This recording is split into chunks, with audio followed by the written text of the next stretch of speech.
नमस्कार, डेली 24 भारत देख रहे हैं आप। मैं हूं आपके साथ साहिल दुलिया। बुलेटिन की शुरुआत करेंगे। पाकिस्तान और अफगानिस्तान के बीच तनाव अब खतरनाक स्तर पर पहुंचता नजर आ रहा है। दोनों देशों के बीच डूरंड लाइन पर लगातार झड़पों और हवाई हमलों से हालात बेहद गंभीर बने हुए हैं। रिपोर्ट्स के मुताबिक सोमवार रात पाकिस्तान ने अफगानिस्तान की राजधानी काबुल में एयर स्ट्राइक की। तालिबान के प्रवक्ता का दावा है कि इस हमले में नशा मुक्ति केंद्र वाले अस्पताल को निशाना बनाया गया, जिसमें करीब 400 लोगों की मौत और 250 से ज़्यादा लोग घायल हुए। तो आपको बता दें कि ये आंकड़े स्वतंत्र रूप से पुष्टि नहीं किए गए हैं और हताहतों की संख्या बढ़ने की आशंका भी जताई जा रही है। वहीं पाकिस्तान सरकार ने इन आरोपों को खारिज करते हुए कहा है कि उसने केवल सैन्य ठिकानों और आतंकवादी ढांचों को निशाना बनाया। पाकिस्तान के अनुसार हमले में तकनीकी उपकरणों और हथियारों के भंडार को नष्ट किया गया और किसी भी नागरिक ठिकाने को निशाना नहीं बनाया गया। इससे पहले दोनों देशों की सीमा पर भी गोलीबारी हुई थी, जिसमें कई लोगों की जान चली गई। इस पूरे घटनाक्रम के बाद अफगानिस्तान की तालिबान सरकार ने बदला लेने की चेतावनी दी थी। लगातार बढ़ते हमलों और आरोप प्रत्यारोप के बीच ये संघर्ष अब और गहराता हुआ नजर आ रहा है, जिससे पूरे क्षेत्र में अस्थिरता और भय का माहौल बन गया है।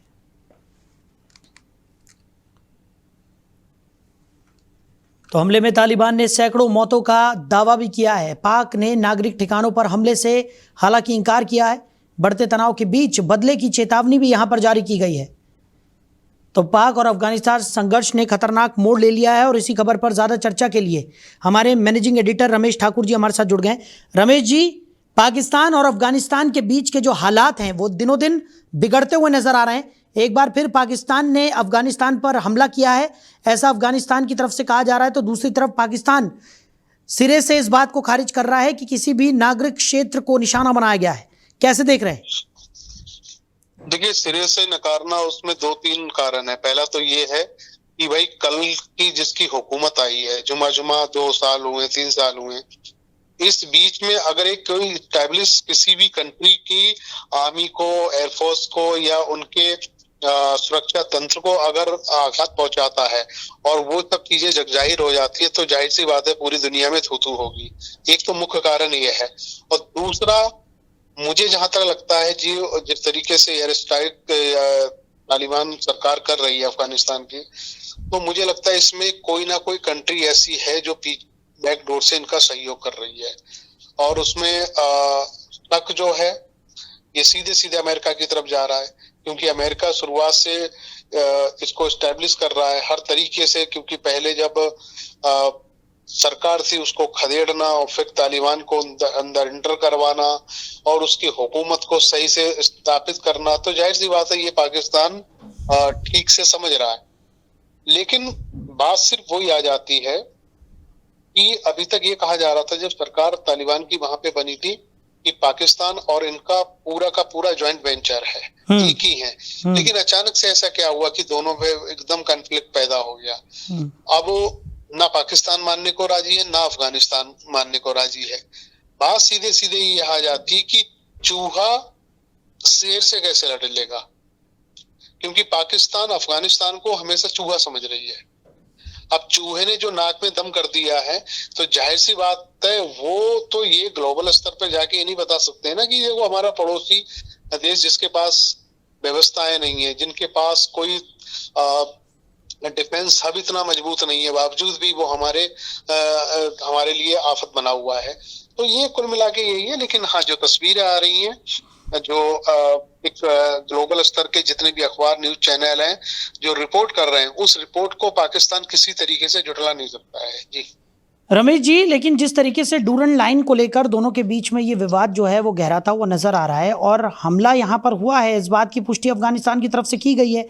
लगातार मौत का आंकड़ा भी यहाँ पर सामने रखा जा रहा है। जिस तरीके से बताया जा रहा है कि अब तक फिलहाल खबर है कि 400 नागरिकों की मौत हुई है और ये आंकड़ा बढ़ भी सकता है, क्योंकि उनका कहना है कि एक अस्पताल को यहाँ पर निशाना बनाया गया।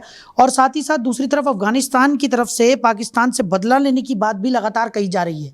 तो ऐसे में स्थितियां आने वाले समय में और ज्यादा गंभीर यहाँ पर नजर आने वाली हैं।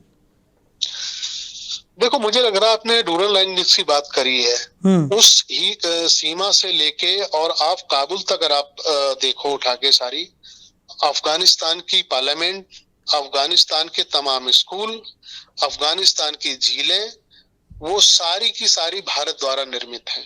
सब पैसा भारत का लगा है, ठीक है। बीच में चीजें खराब हुई, बातचीत बंद हुई, हमारा दूतावास भी बंद हो गया, वो चीजें आगे नहीं बढ़ पाई हैं। लेकिन पाकिस्तान पर जिस तरीके से हमले अफगानिस्तान कर रहा है, अपना प्रभुत्व पूरे वर्ल्ड में वो जताना चाह रहा है, क्योंकि कुछ ही ऐसे देश हैं जिन्होंने अभी तालिबान सरकार को मान्यता दी है, उसमें हम भी शामिल हैं। भारत भी अभी, हालांकि भारत ने बीच में उनके जो विदेश मंत्री हैं उनको बुलवाया, उनका दौरा करवाया, और इस बात को लेके पाकिस्तान सबसे ज्यादा खफा हुआ कि जब यूएनए तक उनको उनकी सरकार को मान्यता नहीं दे रहा है, तो पाकिस्तान, भारत क्यों उनके किसी भी बड़े ओहदे वाले जो मंत्री उसको बुला के स्वागत कर रहे हैं। तो चीजें मुझे लगता है यहाँ से बिगड़ गई हैं। अब अफगानिस्तान की जो इकोनॉमी है वो किस पे टिकी है भाई? वहाँ ड्राई फूड है, खनन की चीजें अच्छी हैं, और इनको लेके वो चाह रहा है कि हम लोग दूसरे देशों के साथ में आयात निर्यात करें, अपने इवेंट्स को बढ़ाएं। अब ये बात सबसे ज्यादा पाकिस्तान को कर रही है कि पाकिस्तान अगर ये सब होता रहा, क्योंकि पाकिस्तान और अफगानिस्तान की आबो हवा, जो उनकी एग्रीकल्चर और उनकी जो प्राकृतिक जो संपदा है वो हूबहू एक जैसी है। अब ईरान, इराक से लेके जितनी सऊदी कंट्री हैं वो यहाँ के खजूर पसंद कर रहे हैं, और यहाँ की कारीगरी, नक्काशी से जुड़े हुए चीजों को पसंद कर रहे हैं। अब वो देश पाकिस्तान की तरफ ना देखते हुए अफगानिस्तान की तरफ देख रहे हैं। अब अफगानिस्तान की जो इकोनॉमी है वो धीरे धीरे अब कर रही है, वो इंक्रीज होती जा रही है। ये सबसे बड़ी खलबली पाकिस्तान को परेशान करने लगी है। अब अगर ऐसा ही रहा तो चाइना देर सवेर पाकिस्तान को छोड़ के वो काबुल की तरफ रुख कर देगा। अमेरिका आ चुका है, फिर भारत का भी रुझान वैसे ही हो जाएगा, दूसरी कंट्रियों का रुझान भी ऐसे हो जाएगा। नेपाल की नई वीरेंद्र शाह की हुकूमत वो उनकी तरफ चली जाएगी। अब फिर एशिया के नक्शे में पाकिस्तान तो अकेला पड़ जाएगा ना। सबसे ज्यादा डर और खतरनाक जो चीज है उनके लिए यही साबित होने वाली है। चलिए रमेश जी, हमारे साथ जुड़ने के लिए और इस तमाम चर्चा के लिए आपका बहुत शुक्रिया। तो बढ़ते तनाव के बीच ये चेतावनी जारी की गई है। बता दें कि अफगानिस्तान और पाकिस्तान के बीच में संघर्ष लगातार खतरनाक मोड़ लेता हुआ नजर आ रहा है। वहीं दिल्ली में न्यायिक ढांचे को मजबूत करने की दिशा में एक अहम पहल की गई है। सीएम रेखा गुप्ता और सूर्यकांत की मौजूदगी में रोहिणी सेक्टर 14 में नए फैमिली कोर्ट कॉम्प्लेक्स का शिलान्यास किया गया। यह परियोजना राजधानी में बढ़ते पारिवारिक मामलों के त्वरित निपटारे के उद्देश्य से शुरू की गई है। इस मौके पर मुख्यमंत्री रेखा गुप्ता ने कहा कि प्रस्तावित कॉम्प्लेक्स में कुल 18 कोर्ट रूम बनाए जाएंगे जो आधुनिक सुविधाओं से लैस होंगे। उन्होंने बताया कि ये इंफ्रास्ट्रक्चर न केवल न्यायिक प्रक्रिया को तेज करेगा बल्कि लोगों को बेहतर और सुगम न्याय उपलब्ध कराने में भी महत्वपूर्ण भूमिका निभाएगा। उन्होंने आगे कहा कि सरकार का लक्ष्य न्याय व्यवस्था को अधिक सुलभ, पारदर्शी और प्रभावी बनाना है। नए कॉम्प्लेक्स में वकीलों, वादियों और न्यायिक अधिकारियों के लिए आधुनिक सुविधाएं विकसित की जाएंगी जिससे कामकाज में आसानी होगी। यह पहल दिल्ली की न्याय प्रणाली को सशक्त बनाने के साथ साथ लंबित मामलों को कम करने में भी सहायक साबित होगी। और मैं हमेशा सर आपको बहुत एडमायर करती हूं क्योंकि आपके मजबूत निर्णय पर आपका बहुत ही सौम्य व्यवहार हम सबको हमेशा प्रेरणा देता है। चाहूंगी कि बस जोरदार तालियों से अभिनंदन करें आदरणीय जी का। हम सबके बीच उपस्थित सर्वोच्च न्यायालय के न्यायाधीश श्रीमान मनमोहन जी, आपको भी मैं बहुत अभिनंदन करती हूं। उच्च न्यायालय के माननीय मुख्य न्यायाधीश श्री देवेंद्र कुमार उपाध्याय जी, आपको भी मेरा बहुत बहुत प्रणाम। आज का ये इवेंट सच में भविष्य को लेकर के बहुत सारी बातें कह रहा है और थोड़ा घबरा रही हूं इतने महत्वपूर्ण लोगों के बीच में जो कि हर शब्द को पकड़ने का मतलब आपका टैलेंट है सर। आप इसलिए मैं कागज सामने रख के पढ़ रही हूं। वैसे तो हम लोग उस कम्युनिटी से हैं, मैं, प्रवेश जी, कपिल भाई, कि हम बिना देखे पढ़ते हैं, बोलते हैं और कई बार ना बोल करके भी हाँ करनी पड़ती है, कई बार हाँ बोल के भी ना करनी पड़ती है। पर आप लोग तो वो शख्सियत हैं जो एक बार कह दिया तो कह दिया। आपकी कलम बड़ी मजबूत है, तो मैं आप सबको बहुत बहुत प्रणाम करती हूँ। वहीं गाजियाबाद के राजनगर एक्सटेंशन में उस वक्त मातम छा गया जब खाड़ी देशों में चल रहे युद्ध के बीच एक भारतीय इंजीनियर की मौत की खबर परिवार तक पहुंची। मृतक देवनंदन प्रसाद सिंह, जो यशोदा हॉस्पिटल से जुड़े डॉक्टर चंदन के बहनोई थे, उनकी मौत के बाद परिवार गहरे सदमे में है। रविवार को घर में सन्नाटा पसरा रहा और रिश्तेदारों का आना जाना लगा रहा। परिवार को उम्मीद है कि देवनंदन प्रसाद सिंह का पार्थिव शरीर अगले 3 दिनों के अंदर भारत लाया जाएगा। इस संबंध में परिवार ने सरकार से जल्द शव लाने की अपील की है। डॉक्टर चंदन ने बताया कि उनकी बहन कुमकुम सिंह अपने परिवार के साथ मुंबई में रहती थी, लेकिन इस दुखद घटना के बाद उन्हें बच्चों सहित गाजियाबाद बुला लिया गया है। परिवार मूल रूप से भागलपुर का रहने वाला है और उन्होंने ये भी बताया कि उनके पिता का निधन 2021 में कोरोना के कारण हो गया था और उनकी मां फिलहाल उनके साथ रह रही है। इस घटना की सूचना परिवार को शिपिंग कंपनी द्वारा दी गई, जिसके बाद से पूरे परिवार में शोक का माहौल है।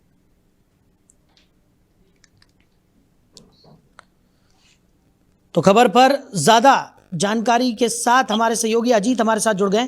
अजीत, खाड़ी देशों में जिस तरीके से कई भारतीय निवास कर रहे हैं, उनमें से एक इंजीनियर की मौत से जुड़ा हुआ ये पूरा मामला है, क्या कुछ जानकारी मिल पा रही है? देखिए, बिल्कुल आपको बताना चाहूंगा कि गाजियाबाद में जो खाड़ी देशों में युद्ध का जो महायुद्ध का वो चल रहा है, दौर चल रहा है। युद्ध के बीच में जो गाजियाबाद स्थित राजनगर एक्सटेंशन में रहने वाले यशोदा हॉस्पिटल के डॉक्टर चंदन के इंजीनियर जो कि इनके बहनोई की मौत हुई है। रविवार को घर में सन्नाटा पसरा रहा। घर में सगे संबंधियों का आना जाना भी लगातार जारी है। बहनोई देवनंदन प्रसाद सिंह का जो पार्थिव शरीर है वो 3 दिन के अंदर यहाँ आने की संभावना भी जताई जा रही है। परिवार ने सरकार से जल्द लाने की अपील की है कि हमारे जो परिवार के सदस्य जिनकी मृत्यु हुई है वहां पे, उनको यहाँ पर लाने की भी अपील उन्होंने की है। डॉक्टर चंदन ने बताया कि उनकी जो बहन है कुमकुम सिंह, परिवार संघ जो है वो मुंबई में रहती हैं। इस हादसे के बाद उनको यहाँ लाया गया है। वह मूल रूप से बिहार के भागलपुर की रहने वाली हैं, लेकिन पापा जो हैं वो कोरोना की वजह से 2021 में ही उन्होंने अपने पिता को खो दिया था।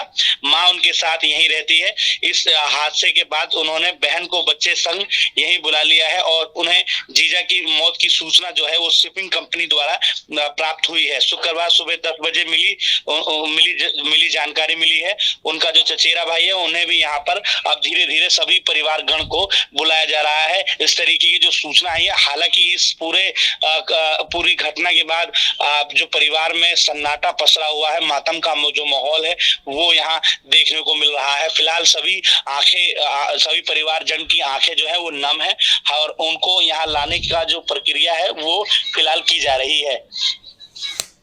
अजीत, जिस तरीके की स्थिति इस वक्त बनती हुई नजर आ रही है खाड़ी देशों में, कई भारतीय जो हैं वो वहाँ पर अभी भी हैं और ऐसे में भारत की तरफ से भी ये पुरजोर कोशिश की जा रही है कि जल्द से जल्द उनकी घर वापसी हो, लेकिन अभी भी स्थितियाँ जो हैं वो काफ़ी ज़्यादा फंसी हुई नज़र आती हैं। कई लोग अभी भी वहाँ पर फंसे हुए हैं। ऐसे में और क्या कुछ कदम यहाँ पर उठाए जा रहे हैं इन लोगों को वापस भारत लाने के लिए? देखिए, भारत सरकार जो है वो लगातार अपना जो पूरा प्रयास है वो फिलहाल कर रही है कि जितने भारतीय नागरिक हैं जो इस युद्ध के दौरान इन देशों में फंसे हुए हैं, इजराइल और ईरान के देशों में जो महायुद्ध चल रहा है, इसमें और भी जो तमाम आसपास में जैसे दुबई, तमाम आसपास में जो इस लड़ाई का हिस्सा बन चुके हैं देश, उनमें जितने भी भारतीय हैं उनको लाने की जो प्रक्रिया है वो तेज की गई है और यहाँ पर तमाम वो सारी चीजें प्रक्रिया जो है वो की जा रही है कि हमारे किसी भी एक भारतीय नागरिक को कोई नुकसान ना हो, किसी तरीके की बात ना हो सके, इसके लेकर के भी लगातार बैठकों का जो दौर है वो भी जारी है। फिलहाल अभी स्थिति ऐसी सामने निकल कर आई है कि भारतीय नागरिकों को जल्द लाने की यहाँ पर जो प्रक्रिया है उसमें तेजी लाने की आवश्यकता है। हालांकि जो भारतीय फंसे हुए हैं उनके परिजनों ने जो भारत सरकार है उनसे अपील की है कि कैसे भी करके हमारे जो परिवारजन जो वहां फंसे हुए हैं इस युद्ध के बीच में, उनको सुरक्षित भारत लाया जाए। इस तरीके की बातें जो है वो फिलहाल देखने को भी मिल रही है और गवर्नमेंट की अगर बात करें तो वो प्रक्रिया जो है उन देशों से समन्वय कर रही है, उनसे संपर्क कर रही है और कहीं ना कहीं अब भारतीयों को धीरे धीरे जो है वो बाहर देशों से अब भारत में लाया जा रहा है उनको सुरक्षित। चलिए अजीत, हमारे साथ जुड़ने के लिए, इस तमाम जानकारी के लिए आपका बहुत शुक्रिया। तो खाड़ी युद्ध में भारतीय इंजीनियर की मौत से जुड़ा हुआ ये मामला है। मौत के बाद परिवार गहरे सदमे में है और 3 दिन में पार्थिव शरीर आने की उम्मीद भी यहाँ पर जताई जा रही है। वहीं दिल्ली में शिवसेना यूबीटी के सांसद संजय राउत ने राज्यसभा चुनाव के नतीजों को लेकर भारतीय जनता पार्टी पर तीखा हमला बोला है। संजय राउत ने कहा कि क्रॉस वोटिंग कोई नई बात नहीं है, ये पहले भी होती रही है, लेकिन भाजपा खुद को नीतिमान पार्टी बताती है और उसी के नेता पैसे के बल पर विधायकों को खरीदकर चुनाव जीतने का काम कर रहे हैं। उन्होंने आरोप लगाया कि सत्ता और धन के प्रभाव से लोकतांत्रिक प्रक्रिया को प्रभावित किया जा रहा है, जो बेहद गलत है। राउत ने आगे कहा कि भाजपा को इस पर शर्म आनी चाहिए और वो देश के सर्वोच्च सदन के चुनाव में इस तरह की गतिविधियों में शामिल है। उन्होंने ये भी कहा कि भाजपा को भले ही इसका फायदा मिल रहा हो, लेकिन इसका नुकसान देश की जनता को उठाना पड़ रहा है। उन्होंने दावा किया कि विपक्ष एकजुट है, चाहे मामला उड़ीसा, हरियाणा या बिहार का हो, लेकिन इसके बावजूद पैसे और सत्ता के दम पर विधायकों को प्रभावित किया जा रहा है। देखिए, ये क्रॉस वोटिंग हमेशा होती है। बिहार में हो गई। बिहार में पर्याप्त संख्या थी कि अपोजिशन का एक उम्मीदवार एडी सिंह वो जीत सकते थे। बाद में ओडिशा में हो गया और हरियाणा में हो गया। भारतीय जनता पार्टी जैसी जो अपने आप को एक नीतिमान पार्टी बताती है, उनको शर्म आनी चाहिए कि पैसा देकर राज्यसभा में, देश के सर्वोच्च सदन में भी आप पैसे का खेल करके वोट, विधायकों के वोट खरीद लेते हो और चुनाव जीतते हो। क्रॉस वोटिंग क्या है? ये क्रॉस वोटिंग कब तक चलेगा? ये क्रॉस वोटिंग का खेल। बीजेपी को मजा आ रहा है, लेकिन देश को सजा मिल रही है, देश के लोकतंत्र को सजा मिल रही है। अपोजिशन वाले भी एक साथ नहीं है, ऐसा मैसेज। अपोजिशन वाले एक साथ है, चाहे उड़ीसा हो, चाहे बिहार हो, चाहे हरियाणा हो। आपने देखा होगा हमारे सभी नेताओं ने इंडिया ब्लॉक और वहां के अघाड़ी के बहुत ही मेहनत की थी इस बार। फिर भी सत्ता और पैसे के बल पर विधायक खरीद लेते हैं। उड़ीसा में, पटना में और हरियाणा में फिर एक बार ये देश ने देखा है और ये बहुत ही गलत है। देखिए, ये क्रॉस। वहीं मुजफ्फरनगर में जैन कन्या पाठशाला डिग्री कॉलेज को लेकर बड़ा विवाद सामने आया है। कॉलेज के छात्र छात्राओं ने स्कूल प्रशासन पर गंभीर आरोप लगाते हुए परिसर में जमकर हंगामा और प्रदर्शन किया।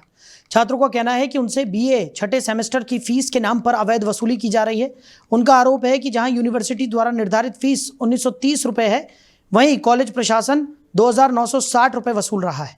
प्रदर्शन कर रहे छात्रों ने यह भी आरोप लगाया है कि कॉलेज परिसर में अवैध वसूली का एक दुकान जैसा सिस्टम बना दिया गया है, जहां छात्रों से जबरन अधिक पैसे लिए जा रहे हैं। इस मुद्दे को लेकर छात्रों में भारी आक्रोश देखने को मिला है और उन्होंने पारदर्शिता तथा सही फीस संरचना लागू करने की मांग की है। छात्रों का कहना है कि जब तक इस मामले में उचित कार्रवाई नहीं होती और अतिरिक्त वसूली बंद नहीं की जाती, तब तक उनका विरोध जारी रहेगा। वहीं इस घटना के बाद स्थानीय प्रशासन और कॉलेज प्रबंधन पर दबाव बढ़ गया है। वो मामले की निष्पक्ष जांच कर जल्द समाधान निकालने की बात कर रहे हैं। पूरा मामला ये है, एक अवैध दुकान कॉलेज वाले अपने द्वारा चला रहे हैं कॉलेज परिसर के अंदर, जिसमें अवैध वसूली करी जा रही है। किस तरह से? बीए की फीस तो आई है, एग्जाम फीस जो है यूनिवर्सिटी से 1930 रुपए की, और ये 2960 रुपए का निकाल रहे हैं। ये किस तरह की अवैध वसूली कर रहे हैं? प्रशासन से बात की गई इस मुद्दे पर? हम आए थे शनिवार को, 14 तारीख को हम यहाँ पे आए थे। कॉलेज परिसर में प्रिंसिपल ही नहीं थी कॉलेज टाइम में। और आज क्या हुआ? आज जो है मामला, प्रिंसिपल बाहर नहीं आ रही बात करने के लिए, तैयार ही नहीं है बात करने को। पता नहीं किस तरह से डरे हुए हैं, बच्चे हो रहे हैं जब भी तो डरे हुए हैं, चोरी कर रहे हैं बच्चों की फीस की। तो क्या चाहते हैं आप इसमें? हम इसमें चाहते हैं डीएम साहब से भी और भी जो आला अधिकारी है, हम सबसे चाहते हैं कि इसमें कड़ी से कड़ी कार्रवाई करें, यही मांग है हमारी। वहीं उत्तर प्रदेश के मुजफ्फरनगर जनपद में नीलगाय शिकार मामले में एक बड़ा घटनाक्रम सामने आया है। सोमवार को आरोपी शिकारी भगवान दास पुलिस के डर से खुद ही एसएसपी कार्यालय पहुंचकर सरेंडर कर दिया। वो अपने हाथों में नाम की तख्ती लेकर अधिकारियों के सामने पेश हुआ और गिरफ्तारी की गुहार लगाई, जिसके बाद पुलिस ने उसे हिरासत में ले लिया। ये मामला 22 फरवरी का है, जब वन विभाग ने ककरौली थाना क्षेत्र में नीलगाय के शिकार की सूचना दी थी। पुलिस ने जंगल में घेराबंदी की, लेकिन आरोपी अपनी सेंट्रो कार छोड़कर फरार हो गए। मौके से गोली लगी नीलगाय का शव बरामद हुआ था। जांच के दौरान कार के आधार पर पुलिस आरोपी तक पहुंची। इस दबाव में भगवान दास खुद ही सरेंडर करने पहुंच गया। पूछताछ में उसने बताया कि आनंद सैनी नामक युवक उसे शराब पिलाकर शिकार के लिए जंगल ले गया था, जहां उसी ने नीलगाय को गोली मारी। फिलहाल पुलिस ने मुख्य आरोपी को हिरासत में लेकर दूसरे आरोपी की तलाश शुरू कर दी है और पूरे मामले की जांच जारी है। वन विभाग की तरफ से एक शिकायत प्राप्त हुई थी थाना ककरौली पर कि कुछ व्यक्ति जो है अवैध रूप से नीलगाय के शिकार करने के लिए आए हैं, और जब उनकी पुलिस को सूचना मिली तो पुलिस ने संयुक्त रूप से वहां पे जब दबिश दी तो वहां पे मौके पे लोग फरार हो गए थे और एक गाड़ी जो है, एक सेंट्रो गाड़ी वहां से बरामद हुई थी, उसी की जांच कर रहे थे। उसकी जो गाड़ी का मालिक है वो उसमें ट्रेस हुआ था और उसी की जब जांच करके उसको बुलाया जा रहा था, आज वो व्यक्ति जो ऑफिस में आया था जांच में सहयोग करने के लिए उसने कहा है, तो उसमें पूरे तथ्यों की जांच की जा रही है और जो भी जांच उपरांत उचित विधिक कार्रवाई इसमें की जाएगी। ये आनंद सैनी आया था मेरे पास 22 तारीख में पिछले महीने, और एक मैंने मंदिर बना रखा छोटा सा काली का, तो ये मेरे पास आया एक हाफ लेके सॉल्वमेंट का, और मुझे पीने खाने का शौक है। अभी आगे कहने लगा ऐसी ऐसी बात है। मैंने चल भाई, जब तक इसी बात है भाई मैं तो कुछ करने का नहीं, बंदूक भी उसी की थी, सब चीज उसी की थी, मेरी कार थी, मेरी कार का उन्होंने फायदा उठा लिया। हम दोनों चल पड़े, पपीते खाते के जो है हम जंगल में आ गए। यहाँ पर रास्ते मुझे यहाँ के पता नहीं थे, तो मैं पहली बार आया था यहाँ पर। फिर तुमने आके वो उन्होंने जो है 2 गोली मार दी उसके लीलगा के, और 2 गोली मारने के बाद वो मर गया।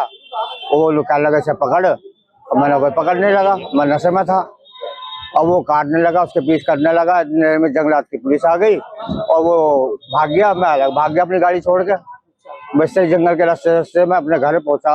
फिर उसके बाद मैं अपने गांव निकल गया, राजा का सहसपुर बिलारी।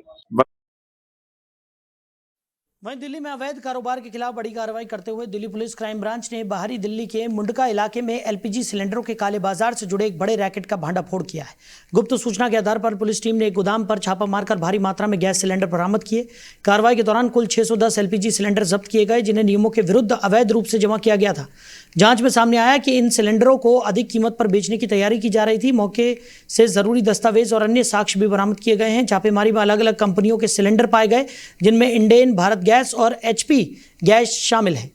नियमों के अनुसार संबंधित डिस्ट्रीब्यूटर को केवल एक कंपनी के सिलेंडर रखने की अनुमति थी, लेकिन गोदाम में अन्य कंपनियों के सिलेंडर भी रखे गए थे। बरामद सिलेंडरों में 197 भरे हुए, 392 खाली और 21 छोटे सिलेंडर शामिल हैं। शुरुआती जांच में स्टॉक रिकॉर्ड में भी भारी गड़बड़ी सामने आई है। फिलहाल पुलिस पूरे नेटवर्क की जांच में जुट गई है और इस अवैध कारोबार से जुड़े अन्य आरोपियों की तलाश भी जारी है। कनेक्टिविटी को मजबूत करने के लिए रेखा गुप्ता सरकार एक बड़ा कदम उठाने जा रही है। दिल्ली ट्रांसपोर्ट कॉर्पोरेशन डीटीसी अब इंटरस्टेट रूटों पर 50 इलेक्ट्रिक एसी बसें चलाने की तैयारी में है, जिससे राजधानी की आवाजाही और अधिक सुविधाजनक होगी। परिवहन मंत्री डॉक्टर पंकज कुमार सिंह ने बताया कि इस पहल का मुख्य उद्देश्य दिल्ली को पड़ोसी राज्यों उत्तर प्रदेश, उत्तराखंड, हरियाणा, राजस्थान और बिहार से बेहतर तरीके से जोड़ना है। विशेष रूप से पूर्वांचल और बिहार जाने वाले यात्रियों की सुविधा को ध्यान में रखते हुए इन रूटों को प्राथमिकता दी गई है। इस योजना के तहत कुल 17 रूट चिन्हित किए गए हैं, जिन पर 250 से 300 किलोमीटर तक की दूरी के लिए किफायती दरों पर सेवा उपलब्ध होगी। इन बसों में सीसीटीवी, जीपीएस, पैनिक बटन और आरामदायक सीटों जैसी आधुनिक सुविधाएं दी जाएंगी, जिससे यात्रियों की सुरक्षा और सुविधा सुनिश्चित होगी। काफी समय बाद डीटीसी की इंटरस्टेट सेवा को दोबारा विस्तार दिया जा रहा है। इस कदम से रोजाना यात्रा करने वाले हजारों लोगों को राहत मिलेगी और पर्यावरण संरक्षण को भी बढ़ावा मिलेगा। वहीं गाजियाबाद के नंदग्राम थाना क्षेत्र में एक बेहद दर्दनाक घटना सामने आई है। 16 मार्च की रात करीब 9 बजे एक खेत में एक नाबालिग बालिका गंभीर रूप से घायल अवस्था में मिली। स्थानीय लोग और परिजनों की मदद से उसे तुरंत अस्पताल ले जाया गया, लेकिन इलाज के दौरान उसकी मौत हो गई। घटना की सूचना मिलते ही पुलिस मौके पर पहुंची और वरिष्ठ अधिकारियों ने घटनास्थल का निरीक्षण किया। साथ ही एफएसएल और डॉग स्क्वाड की टीम ने मौके से महत्वपूर्ण साक्ष्य भी जुटाए। प्रारंभिक जांच में परिजनों ने बताया कि पड़ोस में रहने वाला गौरव प्रजापति नाम का युवक बच्ची को टॉफी दिलाने के बहाने अपने साथ ले गया था, जिसके बाद वो वापस नहीं लौटी। पुलिस ने आरोपी को हिरासत में लेकर गहन पूछताछ शुरू कर दी। परिजनों की तहरीर के आधार पर संबंधित धाराओं में मुकदमा दर्ज कर आगे की कानूनी कार्रवाई की जा रही है। इस घटना के बाद क्षेत्र में आक्रोश फैल गया है। हिंदू रक्षा दल के कार्यकर्ताओं ने थाना नंदग्राम के बाहर धरना देकर जोरदार प्रदर्शन किया। प्रदर्शनकारियों ने मांग की है कि आरोपी के खिलाफ सख्त से सख्त कार्रवाई की जाए और पीड़िता को न्याय मिले। कमिश्नरेट गाजियाबाद के अंतर्गत दिनांक 16 मार्च को रात्रि लगभग 9 बजे के आसपास थाना नंदग्राम में एक सूचना प्राप्त हुई कि एक खेत में एक बालिका घायलावस्था में पड़ी मिली है, जिसको स्थानीय लोगों के द्वारा और परिजनों के द्वारा अस्पताल ले जाया जा रहा है। तत्काल पुलिस द्वारा इस सूचना पे अस्पताल पहुंचा गया, जहां पर इलाज के दौरान बालिका की मृत्यु हो गई है। पुलिस के सभी अधिकारियों के द्वारा घटनास्थल का निरीक्षण किया गया है। घटनास्थल पर एफएसएल की टीमें और डॉग स्क्वाड के द्वारा भी साक्ष्य संकलन किया गया है। प्रारंभिक जांच में बालिका के परिजनों के द्वारा यह तथ्य प्रकाश में लाया गया कि उनके पड़ोस में रहने वाला गौरव प्रजापति, जिसकी उम्र लगभग 24 वर्ष है, वह शाम के समय इस बालिका को टॉफी दिलाने के बहाने अपने साथ लेकर के गया था और उसके बाद से ये बालिका वापस नहीं लौटी थी। ये व्यक्ति उनके पड़ोस में ही रहता था और उनसे पूर्व से परिचित था। पुलिस द्वारा तत्काल इस तथ्य को संज्ञान में लेते हुए आरोपी व्यक्ति गौरव प्रजापति को हिरासत में लिया गया है। गौरव प्रजापति से गंभीरता से पूछताछ की जा रही है। सभी पक्षों की गंभीरता से जांच करके अग्रिम विधिक कार्रवाई की जा रही है। परिजनों से सुसंगत धाराओं की तहरीर लेकर के मुकदमा पंजीकृत किया जा रहा है। तो फिलहाल इस बुलेटिन में मेरे साथ इतना ही। आप बने रहिए। नमस्कार।